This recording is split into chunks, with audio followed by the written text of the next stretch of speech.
استاذ الاساتذہ، پیر طریقت رہبر راہ شریعت، یادگار سلف عمدۃ الخلف، ہزاروں شاگردوں کے استاد، بے شمار دلوں کی دھڑکن، حضرت العلامہ حضرت مولانا الحاج الشاہ مفتی شیر محمد خان صاحب قبلہ المعروف جانشین مفتی اعظم راجستھان تشریف رکھتے ہیں پوری شان خطابت کے ساتھ۔ اصل خطاب حضرت کا ہی ہونا ہے، چونکہ ماشاءاللہ یہ وہ ذات ہے کہ جن کے صحبت اور جن کے قدموں کے دھوبن سے علماء جنم لیتے ہیں اور جن کی صحبت سے خطباء پیدا ہوتے ہیں، یہ وہ ذات ہے سبحان اللہ۔ درسگاہ میں بیٹھے حضرت کو دیکھو گے، اس وقت آپ کو حضرت کے کچھ جلوے الگ نظر آئیں گے۔ سیاسی میدان میں آپ دیکھیں گے تو بڑے بڑے ارباب سیاست آپ کے سامنے زانو ادب کرتے ہوئے نظر آتے ہیں۔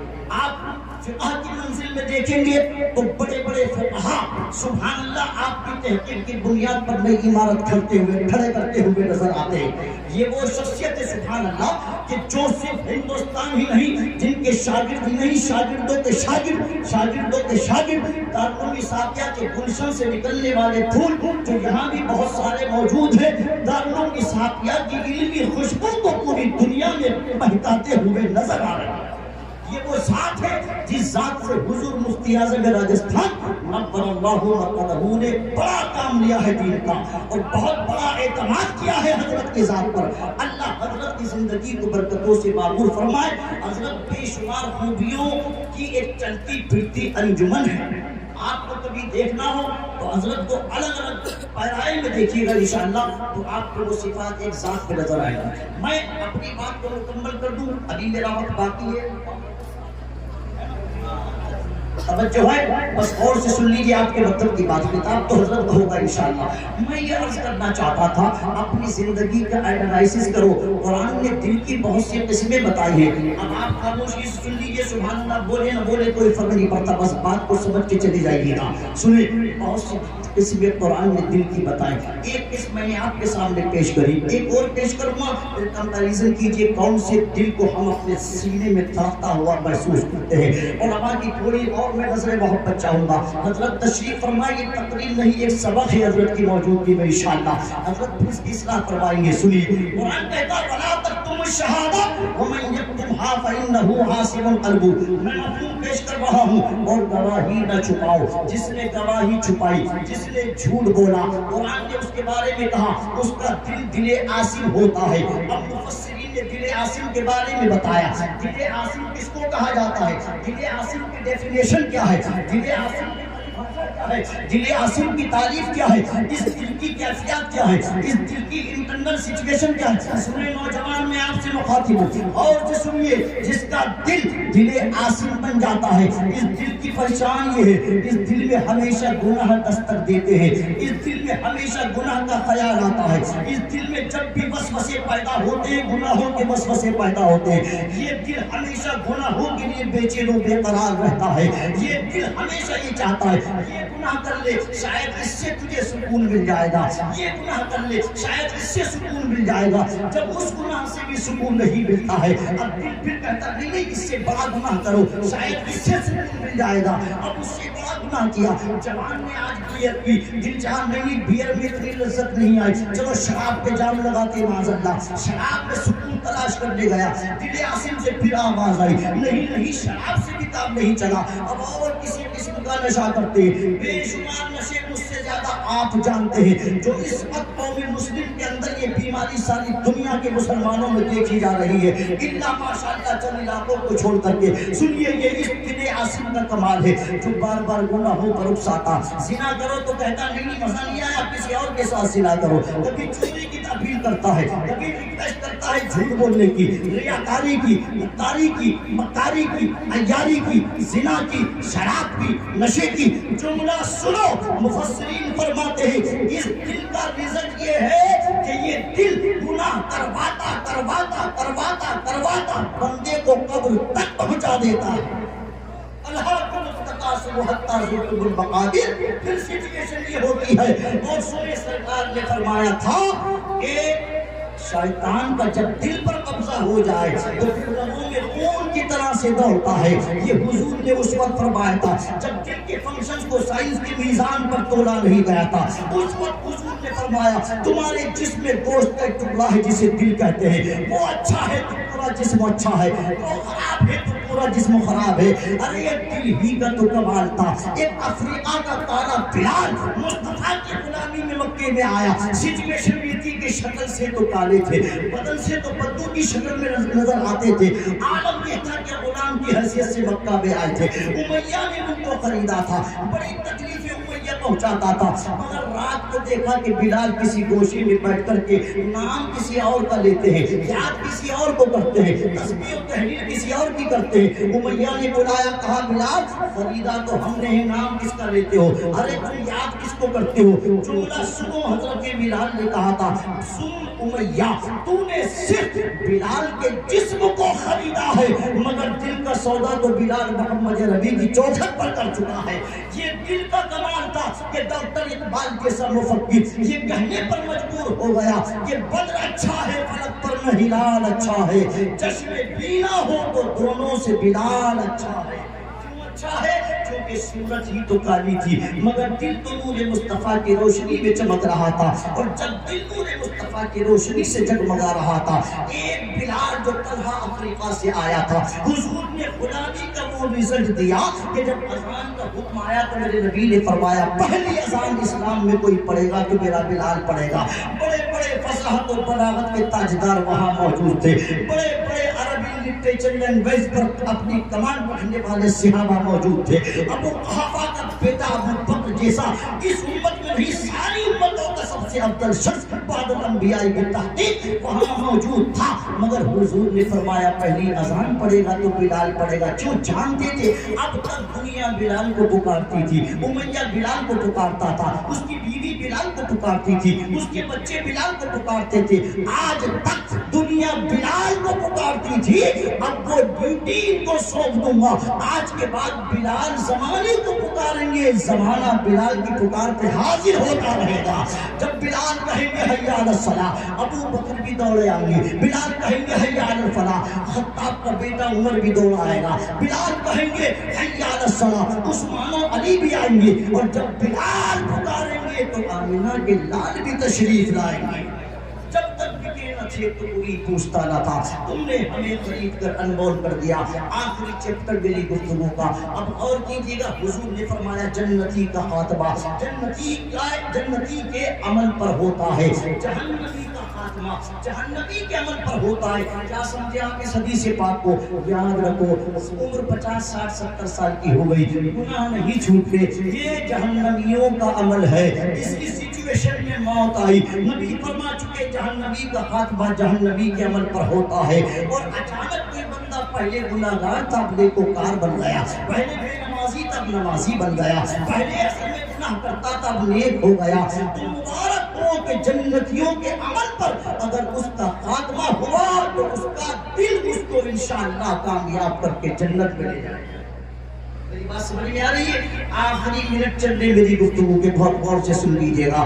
سرکار نے فرمایا جیسی زندگی جیو گے ویسی موت آئے گی, جیسی موت آئے گی ویسا انجام ہوگا. حضور نے فرمایا اللہ جس بندے کے ساتھ بھلائی فرمانا چاہتا ہے موت سے پہلے اسے دین کی سمجھ عطا فرما دیتا ہے. یہ فقیہ فی الدین, اسے دین کا فقیہ بنا دیتا ہے, دین کی سمجھ بوجھ عطا فرما دیتا ہے. ایک حدیث اور سنیے 10 سیکنڈ کی. سرکار فرماتے اللہ جس بندے کے ساتھ بھلائی فرمانا چاہتا ہے اور بھلائی کا ارادہ فرماتا ہے موت سے پہلے اسے اپنے گناہوں پر اس کے احساس کو زندہ کر دیتا ہے, اس کے احساس گناہ بیدار ہو جاتے ہیں. اور آخر تک جس کا گناہ کا احساس بیدار نہیں ہوا تو سمجھ لیجیے کہ وہ جہنمیوں کے عمل پر اس کا خاتمہ ہوا. اب رہا سوال یہ کہ صاحب ہمیں تو کاروبار بھی کرنا ہے, ہمیں بزنس بھی کرنا ہے, ہمیں مکان دکان بھی دیکھنا ہے, ہمیں فیکٹری آفس بھی دیکھنا ہے. نبی اسلام یہ نہیں کہتا کہ آپ کاروبار نہ کریں, آپ دکان مکان کو نہ دیکھیں. یاد رکھو جملہ غور سے سن کر کے لے جائیے گا, بہت عام فہم ہے مگر سنیے. جب